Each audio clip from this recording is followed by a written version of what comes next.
many times can you hear in the morning that, oh, the fire has been extinguished?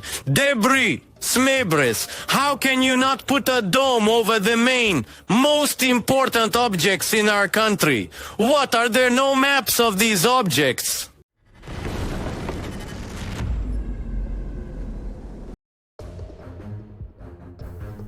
Counter-battery fire from the 44th Artillery Brigade of the Armed Forces of Ukraine on Russian howitzers, both Mlrs and field artillery, are used simultaneously. In wartime conditions, hitting guns in cover is extremely difficult without a direct hit. However, this time, the Russians were positioned in the open, which significantly simplified the task. Counter-battery fire plays a crucial role on the battlefield by neutralizing enemy artillery before it can inflict significant damage. Artillery remains one of the most destructive and decisive weapons in warfare, responsible for the majority of battlefield casualties.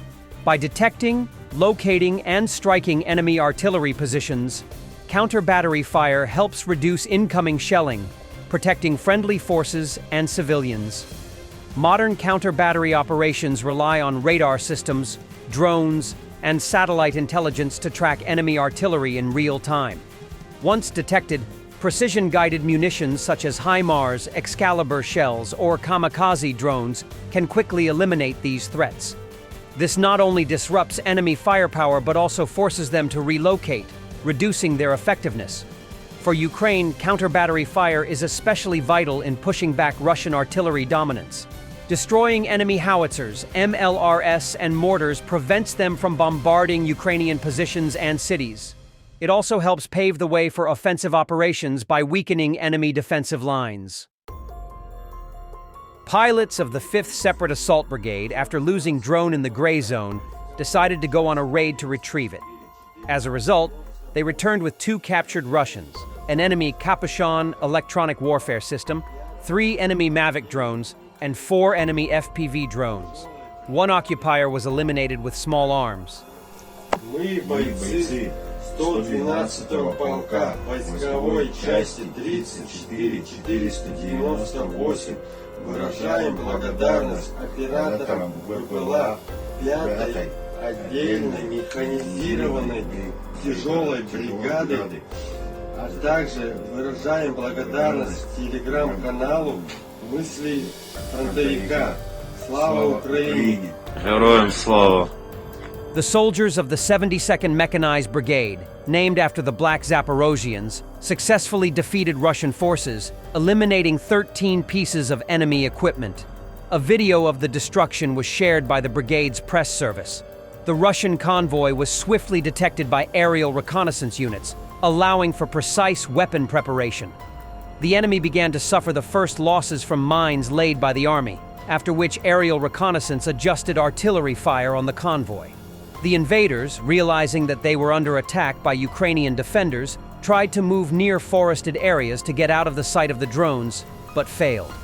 After a while, drones with ammunition and FPV drones appeared in the sky and began destroying Russian tanks.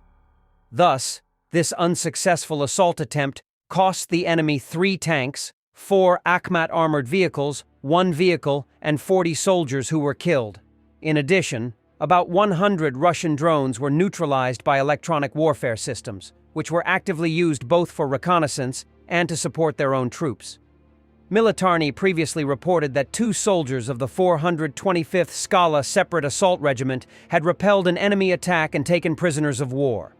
The enemy assault group of 4 infantrymen attempted to seize a building held by 2 Skala soldiers.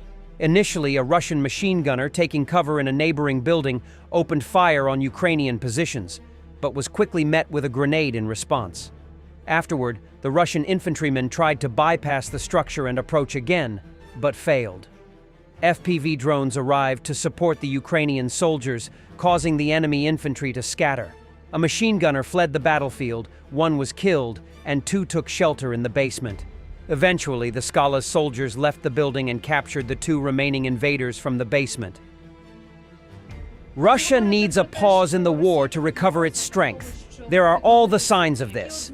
Kirilo Budanov, the head of the Defense Intelligence of Ukraine.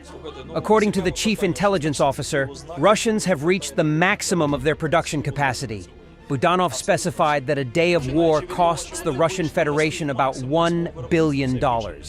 Ви говорите про те, що Росії потрібна пауза для того, щоб відновити сили. Які ознаки того, що їм потрібно відновити сили, ви бачите?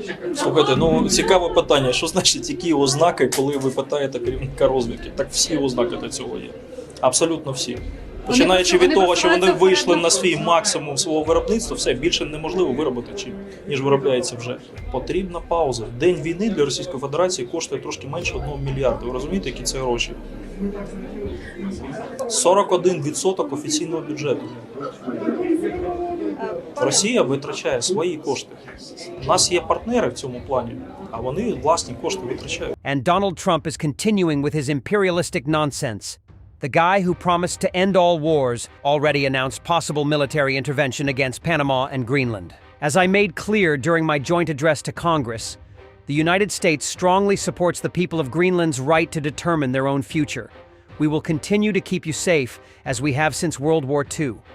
We are ready to invest billions of dollars to create new jobs and make you rich. And if you so choose, we welcome you to be a part of the greatest nation anywhere in the world, the United States of America. It seems like someone is trying to rehabilitate themselves after spouting nonsense while still maintaining their position and refusing to back down from their words, Elon Musk says. To be extremely clear, no matter how much I disagree with the Ukraine policy, Starlink will never turn off its terminals. I am simply stating that without Starlink, the Ukrainian lines would collapse, as the Russians can jam all other communications. We would never do such a thing or use it as a bargaining chip. Senator Graham suggests providing Ukraine with intelligence and weapons until a ceasefire. If we cut off Ukraine, it will be worse than Afghanistan. I don't think President Trump wants to do that, said the Republican senator. Earlier, it was reported that there is pressure on Trump from members of the Republican Party regarding the restoration of weapons and intelligence supplies to Ukraine. Graham added, regarding Russia, I would impose sanctions on their banking and energy sectors next week to make them sit at the negotiation table. President Trump's going to end this war justly. We should do this critical minerals deal. We should keep arming Ukraine and providing them intelligence until a ceasefire.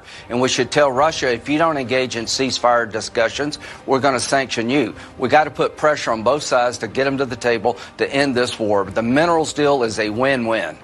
Russian propaganda is frustrated, having to invent new excuses every morning for their failures in repelling Ukrainian attacks on critical economic targets in Russia, while trying to cover up the shortcomings of their air defense system. How many times can you hear in the morning that, oh, the fire has been extinguished?